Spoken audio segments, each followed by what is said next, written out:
Alright. So உங்ககிட்ட நான் இப்போ ஒரு கேள்வி கேட்கணும் அப்படின்னா நீங்கள் என்ன பதில் சொல்லுவீங்கன்னு பார்க்கலாம். Okay, very simple question. What is the one thing that God wants us to do in our lifes? தேவன் நம்முடைய வாழ்க்கையில் ஒரு காரியத்தை செய்ய விரும்பினால் அது என்னவாக இருக்கும்? அவருடைய சித்தத்தை செய்ய வேண்டும். ஆமென். வேற ஆன்சர்ஸ்? ஒரு காரியம், ஆண்டவர் என்னுடைய வாழ்க்கையில ஒரு காரியம் செய்ய வேண்டும் என்று நான் விரும்பினால் அது என்னவா இருக்க வேண்டும்? அவருடைய சித்தத்தை செய்ய வேண்டும். பிபிலிக்கலா யோசிச்சோம்னா உலகமெங்கும் போய் சுவிசேஷத்தை சொல்ல வேண்டும். வேற ஏதாவது பதில் உண்டா? Witness, to be a witness to others. Okay, வேதம் என்ன சொல்லுதுன்னா ஒரே ஒரு காரியம் தான் ஆண்டவர் வந்து ரொம்ப ரொம்ப ரொம்ப ரொம்ப ஆதியிலிருந்தே நம்மளுக்கு எம்பசைஸ் பண்ற ஒரு காரியம். அது எல்லாருக்குமே தெரியுது. அக்கா சொன்ன மாதிரி மத்தேயு 28 அதிகாரம் வசனங்கள் 18 - 20 வரைக்கும் வாசிக்கலாம். எடுத்தவர்கள் யாரா இருந்தா வாசிங்க. மத்தேயு 28 வசனங்கள் 18 முதல் 20 வரை.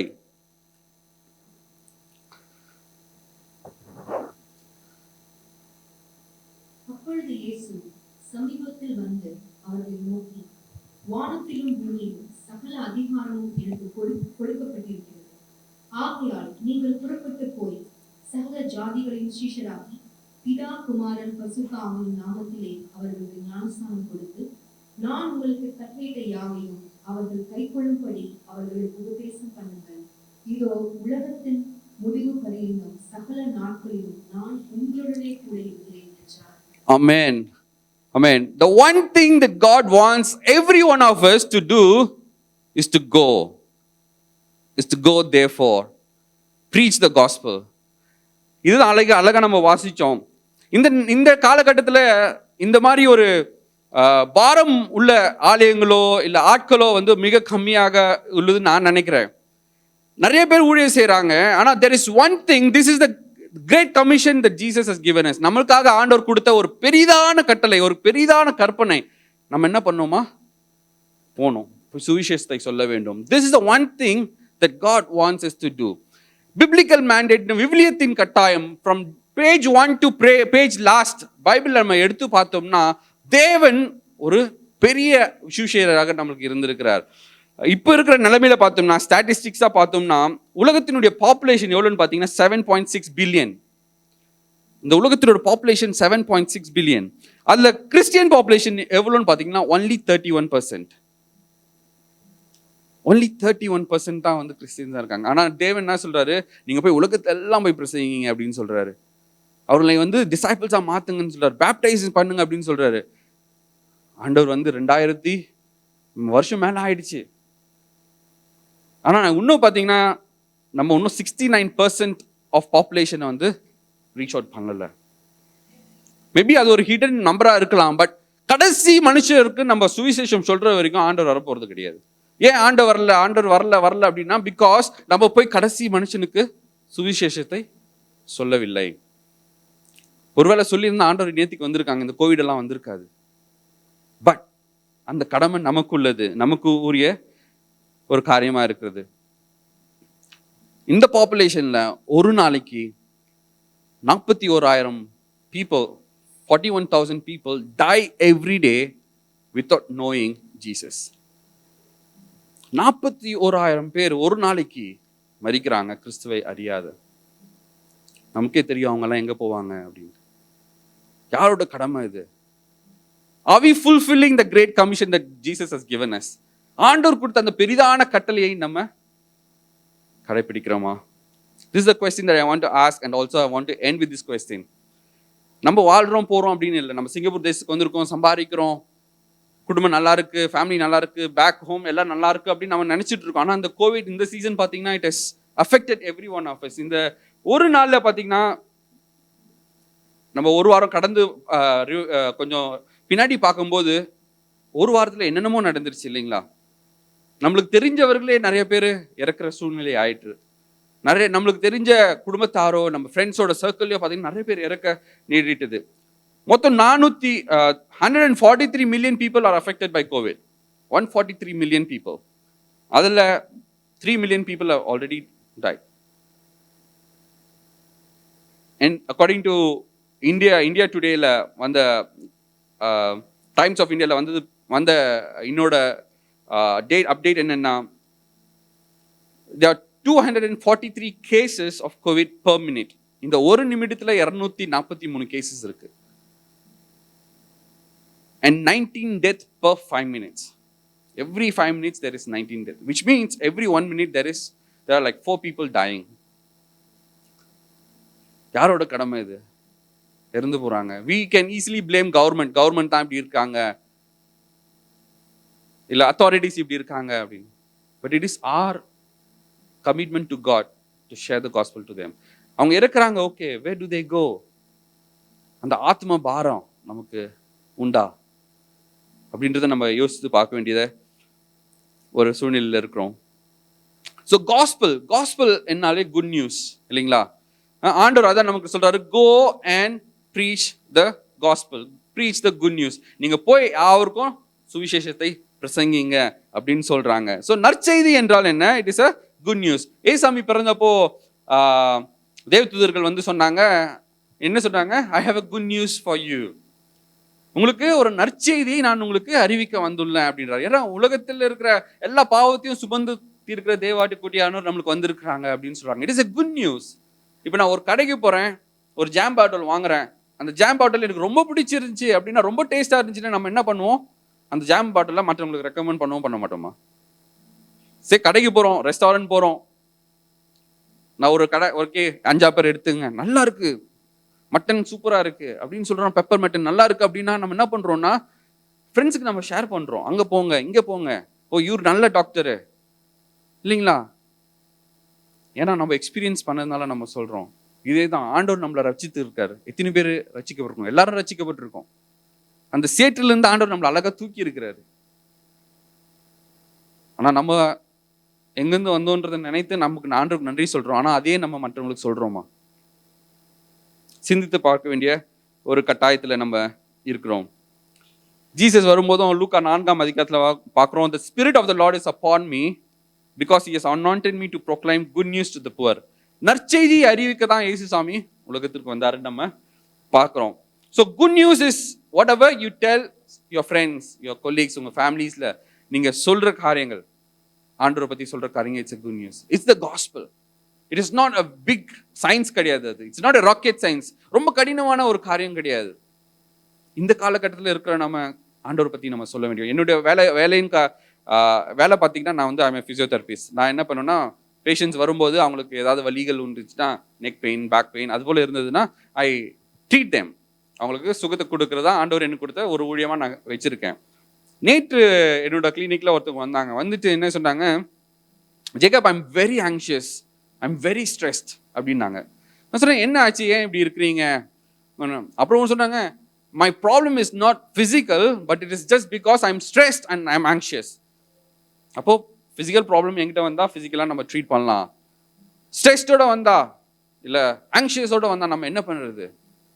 அவங்க சொல்றாங்க, பிகாஸ் என்னோட ஃபேமிலியில் 2 பேர் இறந்துட்டாங்க 2 days பேக், 3 பேர் இறந்துட்டாங்க அப்படின்னு சொல்றாங்க. 2 பேர் கோவிட்னால இருந்தாங்க, ஒருத்தங்க குரோனிக் இல்னஸ்னால இருந்தாங்க. என்னால் முடியல, என்னால் தாங்க முடியல, ஐ எம் வெரி ஸ்ட்ரெஸ்ட் அப்படின்னாங்க. உலகம் அந்த சூழ்நிலை போயிட்டு இருக்கு. People are hopeless, people are giving up. எத்தனை பேர் தற்கொலை பண்ணிக்கிறாங்க இந்த கோவிட் லாஸ்ட் 1 year எடுத்து பார்த்தோம்னா எவ்வளோ பேர் தற்கொலை பண்ணிட்டு இருக்காங்க. We are the hope. We can easily go and say good news. There is hope in Jesus Christ. There is believe, there is peace in Jesus Christ. You believe, you will see the glory of God. எத்தனை பேருக்கு நம்ம சொல்றோம்? நம்மளுடைய நம்ம குடும்பத்து பக்கத்துல, நம்ம வீட்டு பக்கத்துல இருக்கிறவங்களுக்கு நம்ம சொல்றோமா, இல்லை நம்ம கூட வேலை செய்யறவங்களுக்கு நம்ம சொல்றோமா? There should be a difference in our lives. இதுதான் ஆண்டவர் நம்மளுக்கு சொல்ற ஒரு காரியமா இருக்கு. பைபிளில் பார்க்கணுமா, நிறைய பேர் நிறைய குட் நியூஸ் சொன்னாங்க. நாமானுக்கு ஒரு சின்ன வேலைக்கார பொண்ணு போய் சொல்லிச்சு, நீங்க என்னுடைய ஊருக்கு போயிட்டு என்னுடைய தீர்க்கதரிசியை பார்த்தீங்கன்னா அவர் உங்களுக்கு சுகம் கொடுப்பாரு அப்படின்னு சொன்னாங்க. ஒரு சமாரிய ஸ்திரீ அவங்கள வில்லேஜுக்கெல்லாம் போயிட்டு என்ன பண்றாங்க, குட் நியூஸ் சொல்றாங்க. என்னை பத்தி ஒருத்தர் ஃபுல்லா சொல்லிட்டாரு, என் வாழ்க்கையை பத்தி சொல்லியிருக்காரு, நீங்க வாங்க அவர் தான் மேசியா பாருங்க அப்படின்னா. It is very easy. ராஜாக்கள்ல நம்ம வாசிக்கிறோம், இஸ்ரேல் மக்கள் ஒன்றுமே இல்லாம இருக்கிறாங்க, சாப்பிட்றதுக்கு ஒண்ணுமே இல்லை, பட்டினியா இருக்கிறாங்க. அவங்க சொல்றாங்க, கழுதையின் தாடையை வைத்து அவர்கள் விற்று அதை எடுத்தாங்களாம். ராஜா போறாரு. போயிட்டு இருக்கும்போது ஒருத்தங்க அழுகுறாங்க, இவன் என்னோட பையனை சாவடிச்சுட்டு அவளை சாப்பிட்டாங்க, இப்ப அவன் பையனை எனக்கு கொடுங்க அப்படின்னா கொடுக்க மாட்டேன்றாங்கன்னு. அவ்வளவு கோரமான ஒரு காலகட்டத்துல இஸ்ரேல் மக்கள் இருந்த போது 2 லெப்ரசி பீப்புள் வந்து என்ன பண்றாங்கன்னா, வேற கோட்டையில இருந்து அங்க ஆண்டவர் அவங்களை முறியடித்து வந்து சொல்றாங்க. இப்ப லெப்ரசி உள்ளவர்கள் வந்து ஏற்கனவே அவங்களை ஒதுக்கி வச்சிருக்கிறாங்க. ஆனா அவங்க போய் குன்னி சொல்றாங்க, ராஜா அங்க வந்து எல்லா பொருளும் இருக்கு, நீங்க வந்தீங்கன்னா நீங்களும் சாக மாட்டீங்க அப்படின்னு சொல்றாங்க. It's very simple. Good news is very simple. Tell others what you experienced in Jesus Christ. முதல் உலகத்தில் வந்த சுவிசேஷகர் யார்? Who is the first person who came as an evangelist? எல்லாரும் என்ன அப்படி ஒரு மாதிரி பார்க்குறீங்க? உலகத்தில் வந்த முதல் சுவிசேஷகர் ஆதியாகமம் 1ஆம் அதிகாரம் 2ஆம் வசனம். ஆதியாகமம் 1ஆம் அதிகாரம் 2ஆம் வசனம். சுவிசேஷர்களோட வேலை, ஒருத்தவங்க பாவத்தில் இருந்தாங்கன்னா அழகா வெளிச்சத்துக்குள்ள பரிசுத்தத்துல கொண்டு வருது. இருளில் இருந்தாங்கன்னா அவங்கள வெளிச்சத்துல கொண்டு வரதான் அவங்களுடைய வேலை. முதல் சுவிசேஷகர் யாரு? பிதாவானவர், தேவனானவர். இவர் 2ஆம் வசனம் வாசிப்போம். இருளில் இருக்கிறத வந்து ஆண்டவர் என்ன சொல்றாங்க?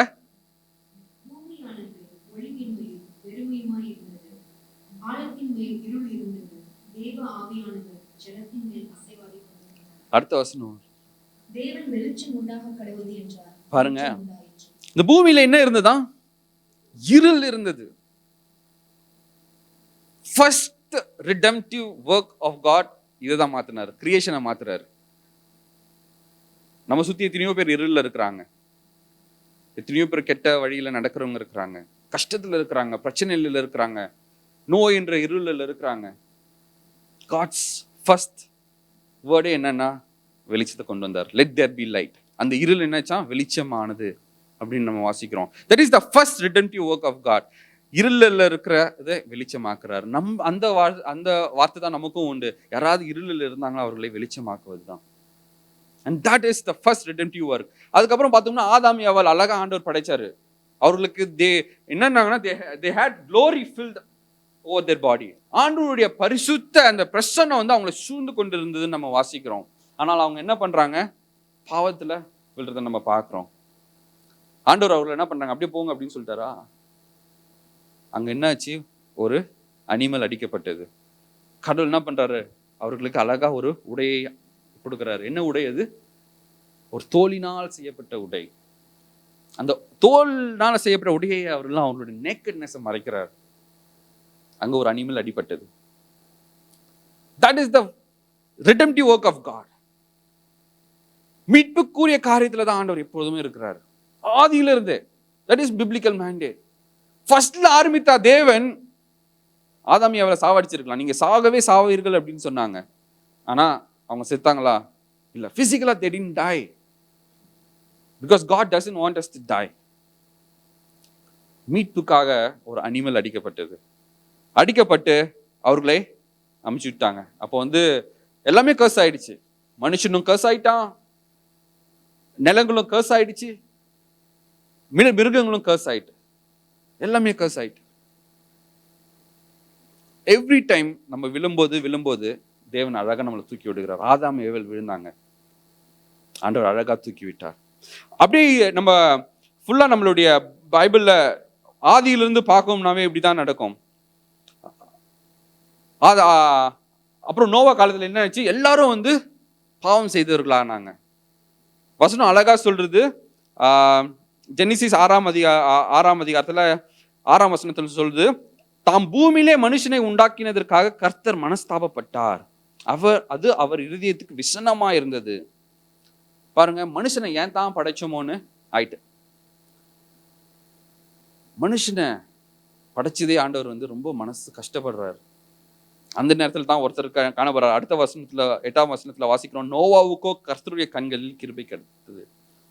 எல்லாரும் தப்பு செய்யறாங்க, எல்லாருமே பாவம் செய்யறாங்க, எல்லாமே வழி விலகி போறாங்க. ஆனா அந்த இடத்துல ஒருத்தர் இருக்காரு, நோவா. அவன் நேர்மையா இருக்கிறாரு. நான் இந்த மக்களை அடிக்க கூடாதுன்னு சொல்லிட்டு ஆண்டவர் அழகா அவர்களுக்கு ஒரு கப்பலை உண்டாக்குகிறத நம்ம பார்க்கிறோம். சரி, எல்லாமே அழிச்சாச்சு. ஓகே, இவங்க நல்லா இருப்பாங்க. நோவா, அவருடைய மனைவி, அவருடைய 3 பிள்ளைகள், 3 மனைவி மாக்கள் எல்லாரும் நல்லா இருப்பாங்க அப்படின்னு ஆண்டவர் வந்து நினைத்திருக்கலாம். இப்ப பலுகி பெருகிறாங்க. ஜெனிசிஸ் 11 சாப்டர்ல 11ஆம் அதிகாரத்துல என்ன நடக்குதுங்க?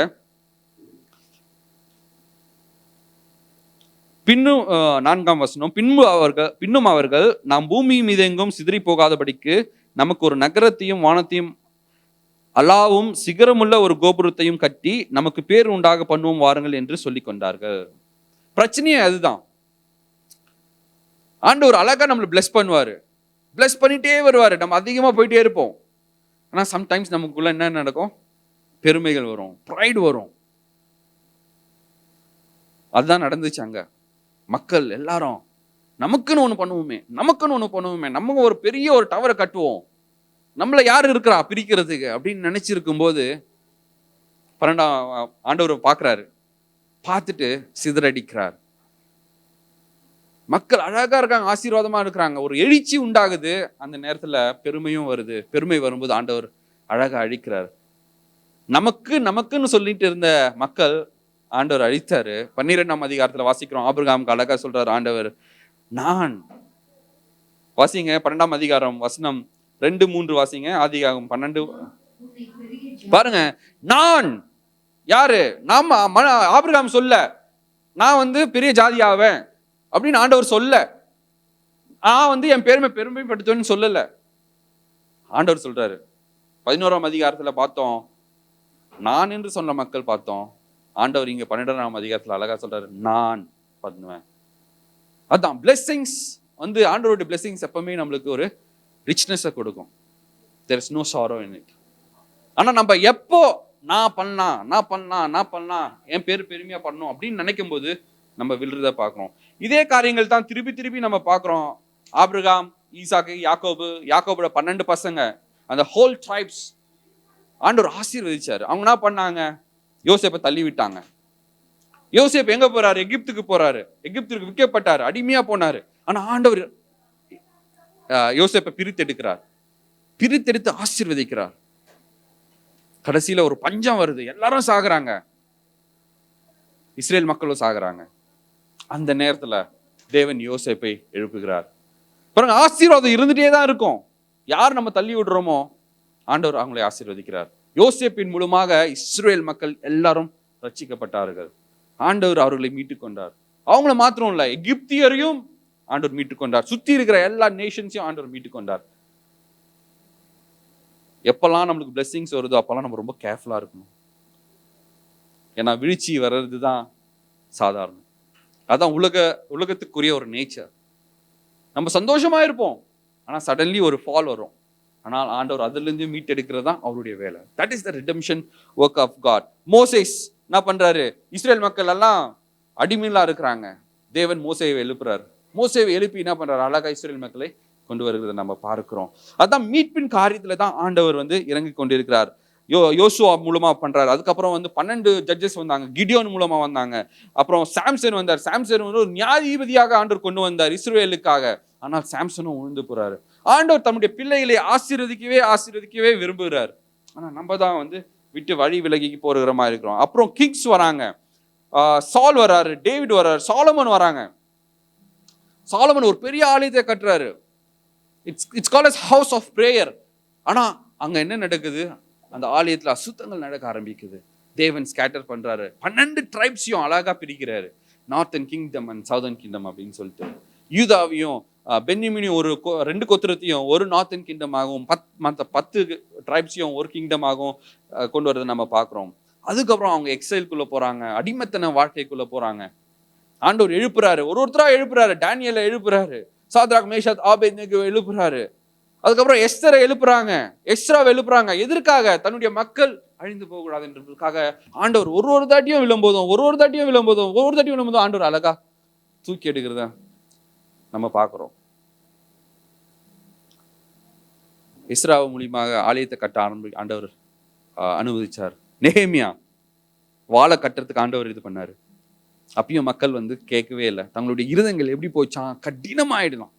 அதுக்கப்புறம் ப்ராஃபட்ஸ் ஒருத்தரா வராங்க. ஐசியா வராங்க, ஜெரேமியா வராங்க, எசேக்கியா வராங்க, சின்ன சின்ன ப்ராஃபட்ஸ் எல்லாரும் வராங்க.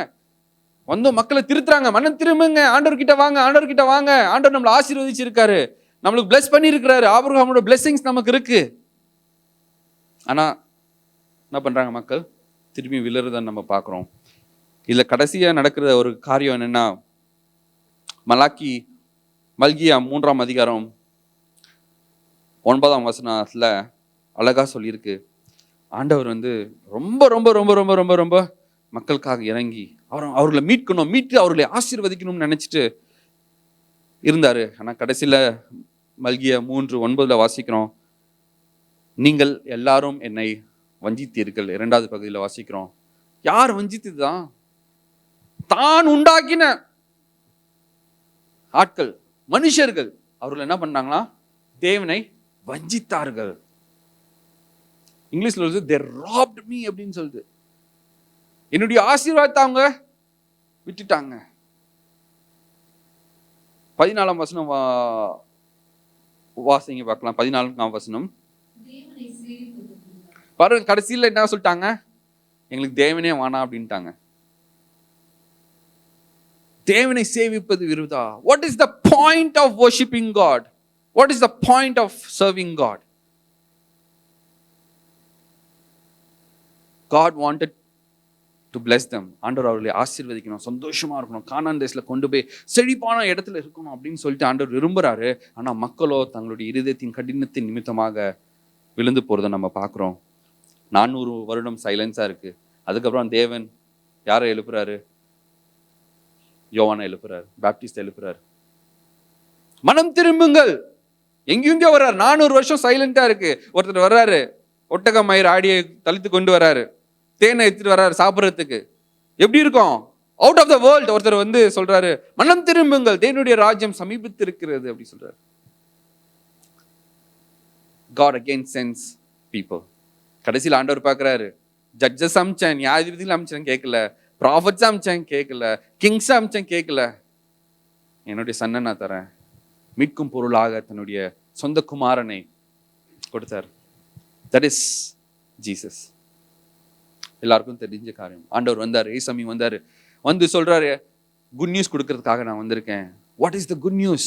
மீட்கும் பொருளாக, பாவத்தில் இருக்கிற எல்லாரையும் ரட்சிப்பதற்காக தேவன் ஏசாமி அனுப்பிச்சார். கிங்டம் ஆஃப் காட் பத்தி பேசுறாரு, ராஜ்யத்தின் சுவிசேஷத்தை அறிவித்தாரு. நீங்கெல்லாம் மனம் திருங்குங்க, நீங்க வாங்க. குருடருக்கு பார்வையை கொடுத்தாரு, செவிடருக்கு கேட்க வைத்தாரு, முழுவர்களை நடக்க வைத்தாரு, அற்புத அடையாளங்களை செய்து மக்கள் கிட்ட சொல்றாங்க. அப்பயும் மக்கள் என்ன பண்றாங்க? புரிந்து கொள்ளவில்லை. இயேசுசாமிய சிலுவையில் அறைந்தாங்க.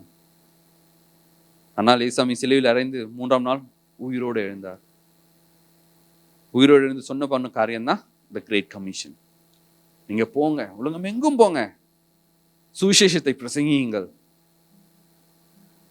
யாரெல்லாம் விசுவாசித்து மனம் திரும்பி ஞானஸ்தானம் பெறுகிறார்களோ அவர்களாம் ரட்சிக்கப்படுவார்கள். That is the great commission. And the great commission Jesus கிரைஸ்டோட முடியல. It carried on. பீட்டர் மூலியமா வந்தது, டிசைபிள்ஸ் மூலியமா, பால் மூலியமா வந்தது. அதுக்கப்புறம் ஜெனரேஷன்ஸ் ஆஃப்டர் ஜெனரேஷன்ஸ் வந்து இப்போ எங்க இருக்கு அந்த கிரேட் கமிஷன்? நம்ம கிட்ட இருக்கு, நம்ம கிட்ட இருக்கு. பட் நம்ம என்ன பண்றோம்? வசனங்கள் முதல் தொடங்கி கடைசி வரைக்கும் ஆண்டவர் ஒரே ஒரு காரியம், மக்களை மீட்கணும் அப்படின்றதுதான்.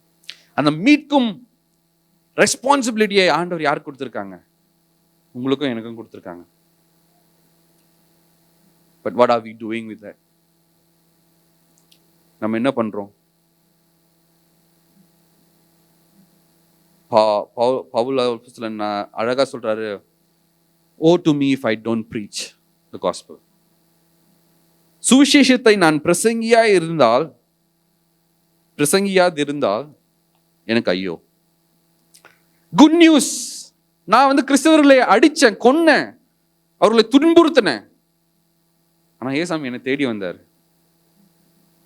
நான் வந்து ஐ அம் த ஹை பிரீஸ்ட், நான் வந்து பக்காவா மெயின்டைன் பண்ணேன் என்னோட ரூல்ஸ் அண்ட் ரெகுலேஷன்ஸ். அவர் சொல்றாரு, நான் வந்து ஏசாமி பத்தி சொல்லலைன்னா எனக்கு ஐயோ.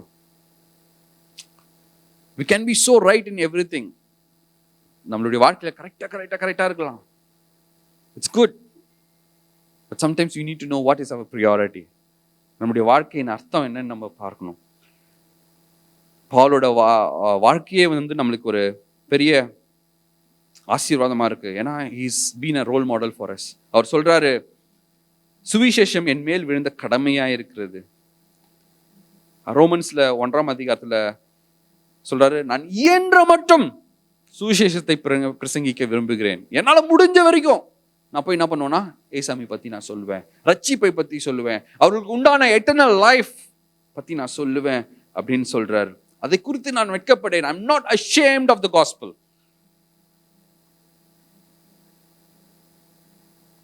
நான் உடன் வேலையாளா இருக்கிறேன் அப்படின்னு சொல்றாரு சுவிசேஷத்துக்கு. So it is very hard to separate Paul and gospel. தன்னுடைய வாழ்க்கையே வந்து சுவிசேஷமாக அர்ப்பணித்த ஒரு நபர் Pavul. What are we supposed to do? நம்ம என்ன பண்ண முடியும் ஆண்டவருக்காக? அந்த கிரேட் கமிஷனை நம்ம போய் சொல்றோமா? What should we do? We have to go and preach, go and teach. But the thing is, we don't do that. இல்லைங்களா? ஏசு சாமி உயிர் தெரிந்த பிறகு என்னாச்சு? ஃப்ரைடே அவரை சிலுவையில் அறையிறாங்க. சண்டே காலையில் உயிரோடு எழுப்புறாரு. சண்டே ஈவினிங் என்ன நடந்து தெரியுங்களா? டிசைபிள்ஸும் என்ன பண்ணுறாங்க, பிலீவர்ஸ் எல்லாம் என்ன பண்ணுறாங்க, போயிட்டு ஒரு கதவை போட்டு மூடிட்டு உள்ளார இருக்கிறாங்க. They were so afraid of Jews. லூக்கா 24ஆம் அதிகாரத்தில் இருக்கிறோம். Sorry, okay. ஸோ அந்த இடத்துல பார்க்குறோம், எல்லாரும் உள்ள பயமா இருக்கிறாங்க. ஜூஸ் வந்து நம்மளை என்ன பண்ணிடுவாங்களா, நம்ம கொன்னுடுவாங்களே, நம்மளும் ஜீசஸை ஃபாலோ பண்ணோமே அப்படின்னு சொல்லிட்டு அவங்க இருக்கும்போது ஏசாமி அவர்கள் நடுவில் வராங்க. பீஸ் பீ ஸ்டில் சொல்றாரு ஏசாமி. சொல்லிட்டு என்ன சொல்றாரு அந்த இடத்துல 24ஆம் அதிகாரம் 49ஆம் வசனம், என் பிதா வாக்குத்தத்தம் பண்ணினதை இதோ நான் உங்களுக்கு அனுப்புகிறேன், நீங்களோ உன்னதத்திலிருந்து வரும் பலனால் தரிப்பிக்கப்படும் வரைக்கும் எருசலேம் நகரத்தில் இருங்கள் என்றார். பயப்படாதீங்க, கஷ்டப்படாதீங்கன்னு சொல்லிட்டு என்ன சொல்றாரு, எருசலேமில் தரித்திருங்க அப்படின்னு சொல்லுகிறத நம்ம பார்க்கிறோம். God has already given them a great commission. நீங்க போங்க, போய் பிரசங்கம் பண்ணுங்க அப்படின்னு சொல்றாரு. ஆனா அதுக்கு முன்னாடி என்ன சொல்றாரு ஆண்டவர், நீங்க வெயிட் பண்ணுங்க, தேவனுடைய பலன் உங்களை பூர்ணப்படுத்தும் வரைக்கும் வெயிட் பண்ணுங்க அப்படின்னு சொல்லிட்டு அதில் தான் நம்ம பார்க்குறோம். அப்போஸ்தலர் 1ஆம் அதிகாரம் 5ஆம் வசனத்திலையும் நம்ம அதே தான் நம்ம வாசிக்கிறோம். காத்திருங்கள், ஆண்டவருக்காக காத்திருக்கணும். ஆண்டவருக்காக காத்திருக்கும் போது 8ஆம் வசனத்தில் நம்ம வாசிக்கிறோம், பரிசுத்த ஆவி உங்களிடத்தில் வரும்போது நீங்கள் பலன் அடைந்து எருசலேமிலும் யூதா முழுவதிலும் சமாரியாவிலும் பூமியின் கடைசி பரியந்தமும் எனக்கு சாட்சிகளாயிருப்பீர்கள் என்றார்.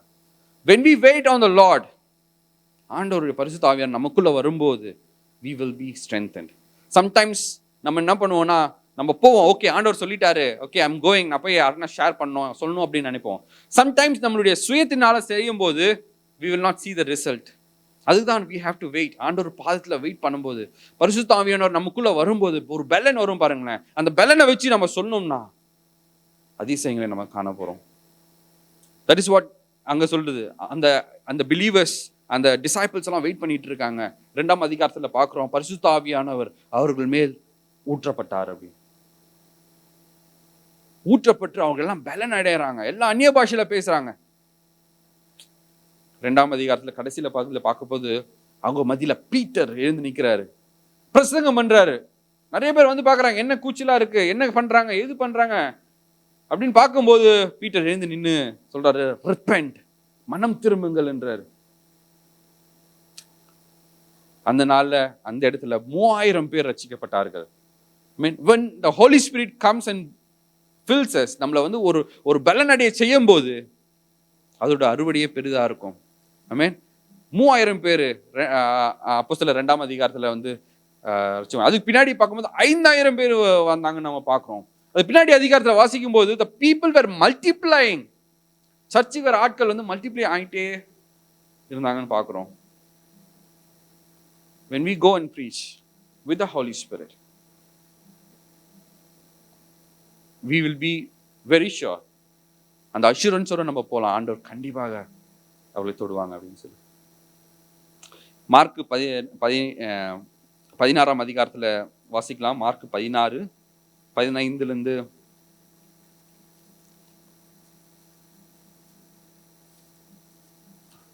மார்க்கு. அவர் அவர்களை நோக்கி, நீங்கள் உலகமெங்கும் போய் சர்வ சிருஷ்டிக்கும் சுவிசேஷத்தை பிரசங்கியுங்கள். விசுவாசம் உள்ளவனாகிய ஞானஸ்நானம் பெற்றவன் ரட்சிக்கப்படுவான், விசுவாசியாதவனோ ஆக்கினைக்குள்ளாக தீர்க்கப்படுவான். விசுவாசிக்கிறவர்களால் நடக்கும் அடையாளங்களாவன, என் நாமத்தினாலே பிசாசுகளை துரத்துவார்கள், நவமான பாஷைகளை பேசுவார்கள், சர்ப்பங்களை எடுப்பார்கள், சாவுக்கேதுவான யாதொன்றை குடித்தாலும் அது அவர்களை சேதப்படுத்தாது, வியாதியஸ்தர் மேல் கையை வைப்பார்கள், அப்பொழுது அவர்கள் சுஸ்தமாவார்கள் என்றார். ஆமென். பாருங்க, தேவ ஆவியானவர் நம்மளை பலப்படும் போது, ஆண்டவருடைய ஆவியானவர் உதவியோடு நம்ம போய் மற்றவங்களுக்கு சொல்லும் போது என்ன அதிசயங்கள்லாம் நடக்கும்? மார்க்ல சொல்லப்பட்ட அதிசயங்கள் நடக்கும். என்னென்ன அடையாளங்கள் நடக்கும் பாருங்க. என் நாமத்தினாலே பிசாசுகளை துரத்துவார்கள். எத்தனை பேர் பிசாசை துரத்திருக்கீங்க? ஓகே. செகண்ட், நவமான பாஷைகளை பேசுவார்கள். நம்ம பேசுறோம். சர்ப்பங்களை எடுப்பார்கள், சாவுக்கு ஏதுவான யாதொன்றை குடித்தாலும் அது அவர்களை சேதப்படுத்தாது, வியாதியஸ்தர் மேல் கைகளை வைப்பார்கள், அப்பொழுது அவர்கள் சுஸ்தமாவார்கள். பாருங்க, நம்மளை யோசிக்க வேண்டிய நம்ம எத்தனை பேர் மேல கை வச்சிருக்கோம், எத்தனை பேர் சுகமடைந்திருக்காங்க? If we follow the commandment, அந்த கிரேட் கமிஷனை நம்ம ஃபாலோ பண்ணும்போது இந்த அடையாளங்கள் எல்லாம் நடக்கும். என்னுடைய வாழ்க்கையில நான் பார்த்திருக்கேன், இந்த அடையாளங்கள்லாம் நடந்து இருக்கு. பேய் ஓடி இருக்கு. ஊழியத்துல பார்க்கும்போது அதிசயமான காரியங்களை செய்கிறது கர்த்தர். If we hold on to God, ஆண்டவருடைய அந்த கிரேட் கமிஷன் நம்ம பிடித்துட்டு பரிசுத்த ஆவியானவரோட உதவியோடு நம்ம போகும்போது அநேக காரியங்கள் நடக்கும். ஆமென். எத்தனை பேர் விசுவாசிக்கிறீங்க நடக்கும்னு? உதாரணத்துக்கு சொல்லணும்னா, லாஸ்ட் இயர் நான் ஹரியானா போயிருந்தேன். இந்தியாவில் ஹரியானா கல்கா என்ற ஒரு பகுதிக்கு போயிருந்தேன். கல்கா அந்த பகுதியில் ஒரு பாஸ்டர் இன்வைட் பண்ணிட்டு இருந்தாங்க. ஸோ அங்கே போயிட்டு ஃபர்ஸ்ட் டே ஹீலிங் மீட்டிங்காக அரேஞ்ச் பண்ணியிருந்தாங்க. செகண்ட் டே எவாஞ்சலிக்கல் மீட்டிங்காக அரேஞ்ச் பண்ணியிருந்தாங்க. Saturday Sunday. சாட்டர்டே அந்த மீட்டிங்காக ஆயத்தப்பட்டு போகும்போது தேவன் பெரிய காரியங்களை செய்தார். என்னுடைய வாழ்க்கையில அந்த மாதிரி காரியங்களால நான் பார்த்துருக்கேன். இன்னொருத்தரோட ஊழியத்துல, எங்க அப்பா அம்மாவோட ஊழியத்துல நான் பார்த்துருக்கேன். ஆனா என்னுடைய ஊழியத்துல பார்த்துருக்கேனா இல்லை. But that was the first time I could see ஆண்டவருடைய பலத்த கரம். காது கேட்காதவங்க காது கேட்க வச்சார் ஆண்டவர். பேச முடியாத ஊமையா இருந்தவங்களை ஆண்டவர் பேச வைத்தார். ஒரு சிஸ்டருக்கு 52 நாள் தொடர்ந்து ப்ளீடிங் போயிட்டு இருக்கு. ஆண்டவர் உடனே அவருக்கு சுத்தமாக்கினார். இமிடியட் ஸ்டாப் ஆயிடுச்சு ப்ளீடிங். 3 பேருக்கு கேன்சர் கட்டி மறைந்து போயின. அற்புதங்கள்லாம் அடையாளம்லாம் அன்னைக்குதான் எனக்கு பார்க்க தெரிஞ்சது.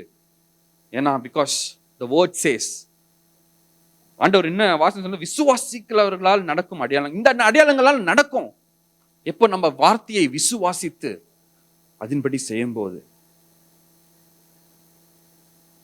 அற்புத அடையாளங்கள் செய்யறதுக்கு ஆண்டவர் கரெக்டா ரெடியா தான் இருக்காரு. But are we ready? நம்ம விசுவாசிக்கிறோமா? நம்ம பெரிய மீட்டிங் வச்சு பண்ணணும்னு அவசியம் கிடையாது. ஃப்ரெண்ட் இருப்பாங்க, கஷ்டமா இருக்கும், தலைவலி இருக்கும், உடம்பு வலி இருக்கும், கை வச்சு ப்ரே பண்ணலாம். ஏன்னா வசனம் சொல்லுது, நீங்க வியாதியஸ்தர் மேல் கை வைப்பீங்க, சுஸ்தமாவீங்க. என்னுடைய வேலையே தான் அதான். நான் எல்லா பேஷண்ட்ஸும் ட்ரீட் பண்றது அதான். டச் பண்ணி ட்ரீட் பண்ணும்போது ஆண்டவர் அநேக காரியங்களை செய்ய வல்லவராக இருக்கிறார். That is the ministry God has given me.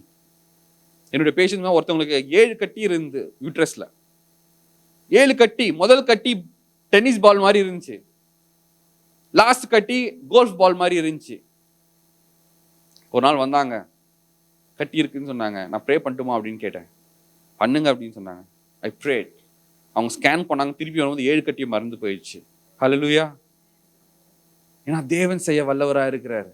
இன்னொருத்தர் அழுதுட்டே இருந்தாரு. அரை மணி நேரம் செஷன், 1/4 மணி நேரம் அழுகுறாரு. என்னங்க பிரச்சனை அப்படின்னு சொன்னா, டாக்டர் சொல்லிட்டாங்க, என் பிரெயின்ல ஒரு ஹார்ட்ரி இருக்கு, அது வெடிச்சு போவோம், எனக்கு வெறும் 10% ஆஃப் சர்வைவல் தான் இருக்கு அப்படின்னு சொல்லிட்டாங்க. அப்படின்னு 90%, 85% நான் செத்துருவேன் அப்படின்னு டாக்டர் சொல்லிட்டாங்க. என்ன பண்ண முடியும்? என்னால் ஒன்றும் பண்ண முடியல. ஆண்டவரே என்ன ஆண்டவரே பண்ணுறது? நான் அவர்கிட்ட கேட்டேன், can I pray for you அப்படின்னு. அவங்களும் ஆண்டவரை அறியாதவங்க, இவங்களும் ஆண்டவரை அறியாதவங்க. Okay, what's the point? இல்லை, டாக்டர் சாக போகிறேன்னு சொல்லிட்டாங்க, ப்ரேயர் தானே பண்ணி பார்க்கலாம். ப்ரேயர் பண்ணேன். நெக்ஸ்ட் டைம் வந்தார். வரும்போது சந்தோஷத்தோடு வந்தார். என்ன அப்படின்னு சொன்னார், நான் doctor said I have 80% of chance இருக்குது அப்படின்னு சொன்னார். இது நடந்து ஒரு 4-5 வயது தான் இருக்கும், இன்னும் அந்த ஆள் உயிரோடு தான் இருக்கிறார். ஆமென், பிரைஸ் தி லார்ட். தேவனால் செய்ய கூடாத காரியம் ஒன்றுமே கிடையாது. This is what God wants us to do. Fulfill the great commission. ஆண்டவர் நமக்காக கொடுத்திருக்கிற அந்த பெரிதான கட்டளையை, கற்பனையை நம்ம கடைபிடிக்க வேண்டும். ஸோ வெயிட், போகிறதுக்கு முன்னாடி வெயிட் பண்ணுங்க, ப்ரேயர் பண்ணுங்க. இந்த காலகட்டத்தில் we have to pray like anything. இப்போ இருக்கிற இந்த கோவிட் சுச்சுவேஷனில் பார்க்கும்போது யார் எங்கே என்ன ஆகுவாங்களே தெரியல. நேற்று மட்டும் என் பேஷண்ட் 3 பேர் மூணு நியூஸ் வந்துச்சு எனக்கு, இறந்துட்டாங்கன்னு. Who is going to take the responsibility of those souls? அவங்க இறந்து போறாங்களா, அவங்க கிட்ட அந்த ரெஸ்பான்சிபிலிட்டி யாரு எடுக்க முடியும்? நீங்களும் நானும் தானே. நம்ம சுத்தி இருக்கிறவங்கள, நம்ம ஃப்ரெண்ட்ஸ் இருக்கிறாங்க, அந்த ரெஸ்பான்சிபிலிட்டி யார் எடுக்க முடியும்? நம்ம தானே. This is what the people did. அவங்க வெயிட் பண்ணிட்டு என்ன பண்ணாங்கன்னா ப்ரேயர் பண்ணாங்க. பிரதர் அழகா நான் கடைசி பாட்டு பண்ணாங்க, ஆத்ம பாரத்தை எங்களுக்கு தாருமையா. நிஜமாலுமே ஆத்ம பாரம் நம்மளுக்கு வேணும். நம்ம பரலோகத்துக்கு போகும்போது ஆண்டவர் கேட்பாரு, எத்தனை கார் வச்சிருக்கேன்னு கேட்பாரா? எத்தனை வீடு வச்சிருப்பேன்னு கேட்பாரா? எவ்வளவு மணி வச்சிருக்க, பேங்க் பேலன்ஸ் கேட்பாரா? இல்லையே, என்ன கேட்க போறாரு? நல்லா இருக்கியா, நல்லது பண்ணியா, வாப்பா பரலோகத்துக்கு அப்படின்னு உள்ள கொண்டு போறாரா? எத்தனை ஆத்மாக்களை நம்ம ஆண்டவருக்காக கொண்டு வந்திருக்கோம். நமக்குன்னு ஒரு வீடை கட்டி கொண்டு இருக்கிறார் ஆண்டவர். நல்லதுக்கெல்லாம் ஒரு கல் எடுத்து வைப்பாரு, ஒரு ஆத்மாக்கும் ஒரு பெரிய கல் எடுத்து வைப்பாரு. உன்னோட வீடு பெருசா இருக்கணுமா, சின்னதா இருக்கணுமா? இந்த வாழ்க்கை ஒன்றும் கிடையாது. இல்ல, கோவிட் இந்தியாவில் வந்தது, எல்லாரும் போயிட்டு இருக்காங்க. இங்க வர்றதுக்கு ரொம்ப நேரம் ஆகாதே. இல்ல, மலேசியால பக்கத்து நாடுகளுக்கு வர்றதுக்கு ரொம்ப நேரம் ஆகாதே. பட் இருக்கிற வரைக்கும் ஆண்டவருக்காக நம்ம ஓடணும். அந்த ஆத்மா பாரம் தான் நம்மளுக்கு முக்கியமா வேணும். கடைசி பகுதியில் வந்தேன், ஆபிரகாமுக்கு ஆத்மா பாரம் இருந்தது. ஆபிரகாம் சோதோம் குமாரில் லோத் இருக்கிறாரு, அழிந்து கொண்டு இருக்கிறாங்க. தூதர்கள் ஆபிரகாம் சொல்றாங்க, அங்க அக்கிரமம் மிகுதியா இருக்கிறது அப்படின்னும் போது ஆபிரகாம் ஆண்டவர்கிட்ட கேட்கிறாரு, ஆண்டவரே ஒரு 50 பேரு நல்லவங்க இருந்தாங்கன்னா, நீதிமான்கள் இருந்தாங்கன்னா அவங்கள விட்டுடுறீங்களா ஆண்டவரே? பாருங்க, ஆபிரகாம் அவருடைய ஜனத்தாரே கிடையாது, அது இல்லைங்களா? ஆபிரகாம் குடும்பத்தாரா அவரு? இல்ல. சொந்தக்காரா? கிடையாது. யாரோ ஒருத்தவங்க சோதோம் குமாரில் இருக்கிறாங்க.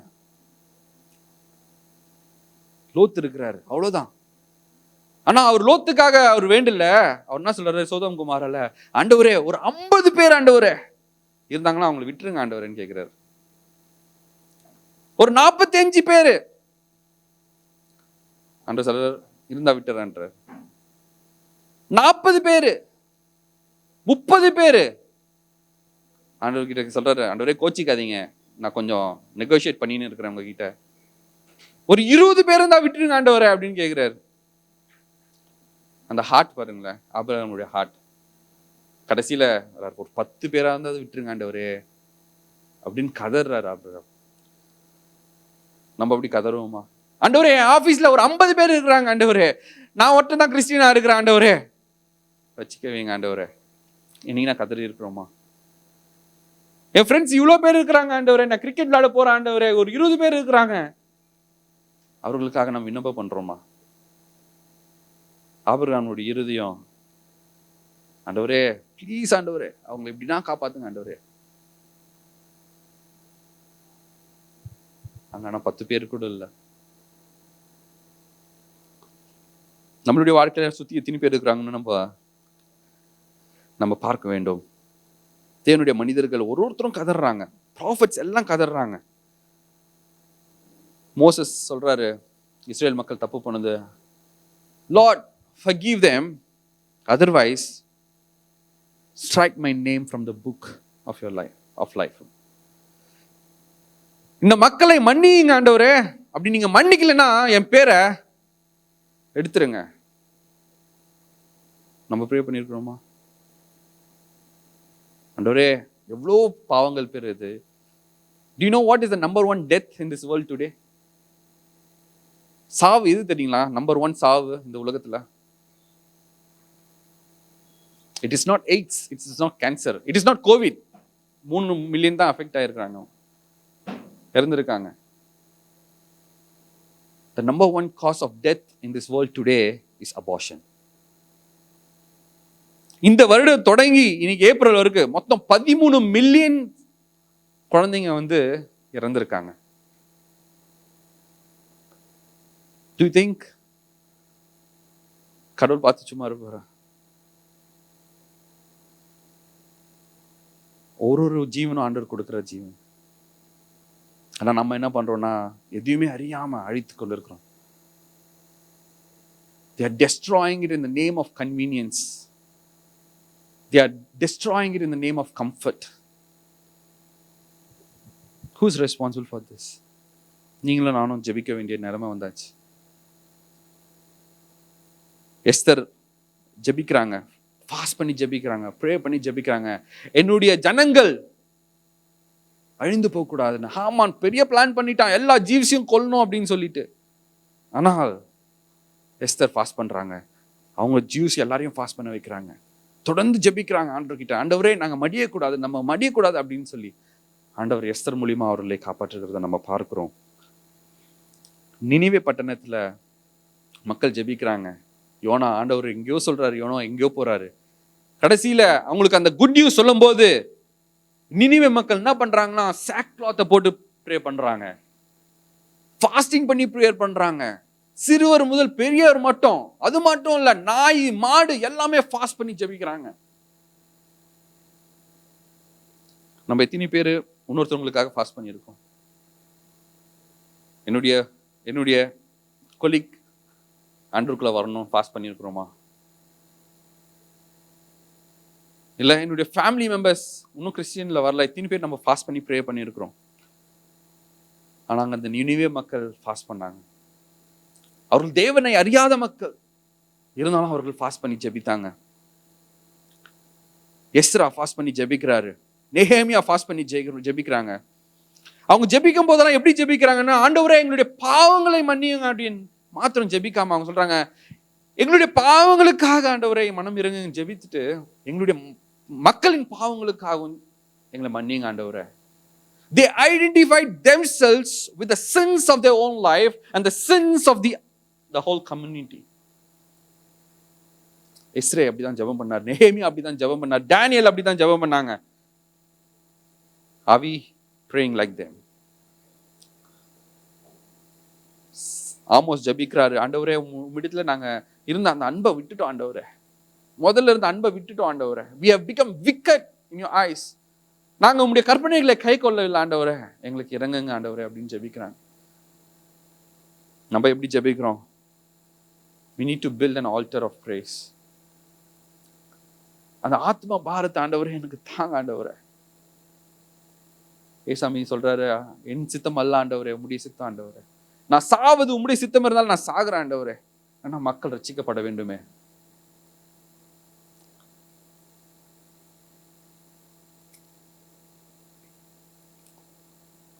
அந்த பாரத்தை ஆண்டவர் நமக்கு இன்னைக்கு தரட்டும். ஏசாயா 6ஆம் அதிகாரம் 8ஆம் வசனத்துல வாசிக்கிறோம். ஏசாயா 6:8 ஆண்டவர் கேட்கிற ஒரு காரியம், பின்பு யாரை நான் அனுப்புவேன், யார் நமது காரியமாய் போவான் என்று உரைக்கிற ஆண்டவருடைய சத்தத்தை கேட்டேன். அதற்கு நான் இதோ அடியே நிற்கிறேன், என்னை அனுப்பும் என்றேன். ஆண்டவர் கேட்கிறார், நான் யாரை அனுப்பிட்டோம்? யார் என் காரியமா போவாங்க? யார் என் பிள்ளைகளை ரட்சிக்க கூடும்? தப்பான வழியில போயிட்டு இருக்கான், அவனை யார் திருப்ப கூடும்? ஆண்டவர் பார்க்குற கேள்விதான். நம்ம நினைக்கலாம், நான் இல்லை, நான் ஒரு பாவி அப்படின்னு நம்ம நினைக்கலாம். ஏசாயாவும் அந்த முன்னாடி வசனத்தை நம்ம அதான் பார்க்கிறோம். ஏசாயா சொல்றாரு, I am a man of unclean lips. My people are people of unclean lips. நான் உண்மையானவங்க கிடையாது அப்படின்னு ஏசாயா சொல்றார். முந்தின வசனத்துல அந்த கோலின் தழலினால ஆண்டவர் அந்த ஏசாயாவோட நாக்க தொடுறாரு. தேவதூதன் சொல்றான், நீ சுத்திகரிக்கப்பட்ட.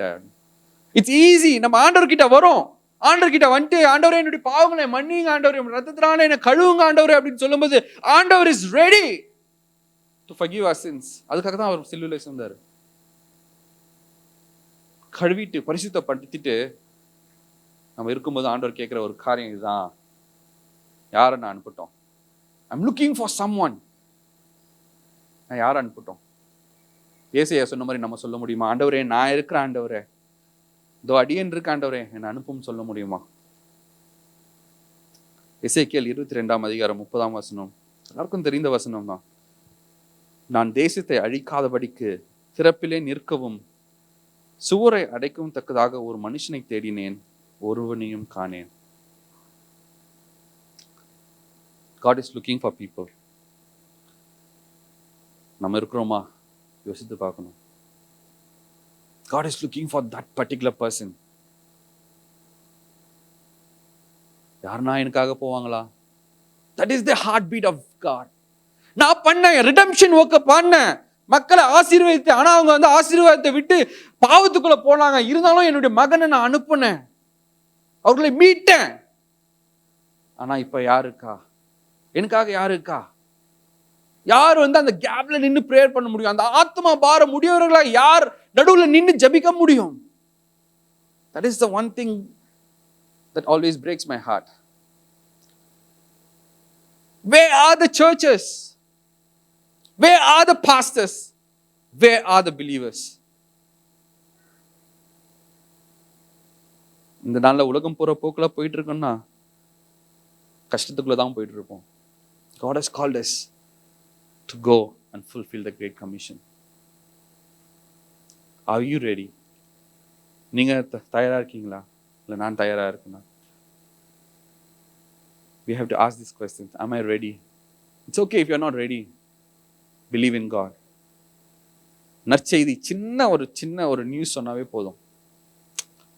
எத்தனையோ பேர் இருக்கும், சர்ச்சுக்கு வரோம். Go and tell your others, your friends, colleagues, family members, சர்ச்சுக்கு வாங்க, ஆண்டவர் ஆசீர்வதிப்பாரு, ஆண்டவர் சுகம் கொடுப்பாரு. That is a good news. Very simple as that. May the Lord give us the burden for souls. ஆத்மா பாரத்தை ஆண்டவர் நமக்கு தரட்டும். அந்த மீட்கும் அந்த ரிடம்டிவ் ஒர்க்ல நாமளும் இணைவோம். We'll just go and fulfill the great commission that God has given us. That is the only thing, the one thing that we must do in our lives.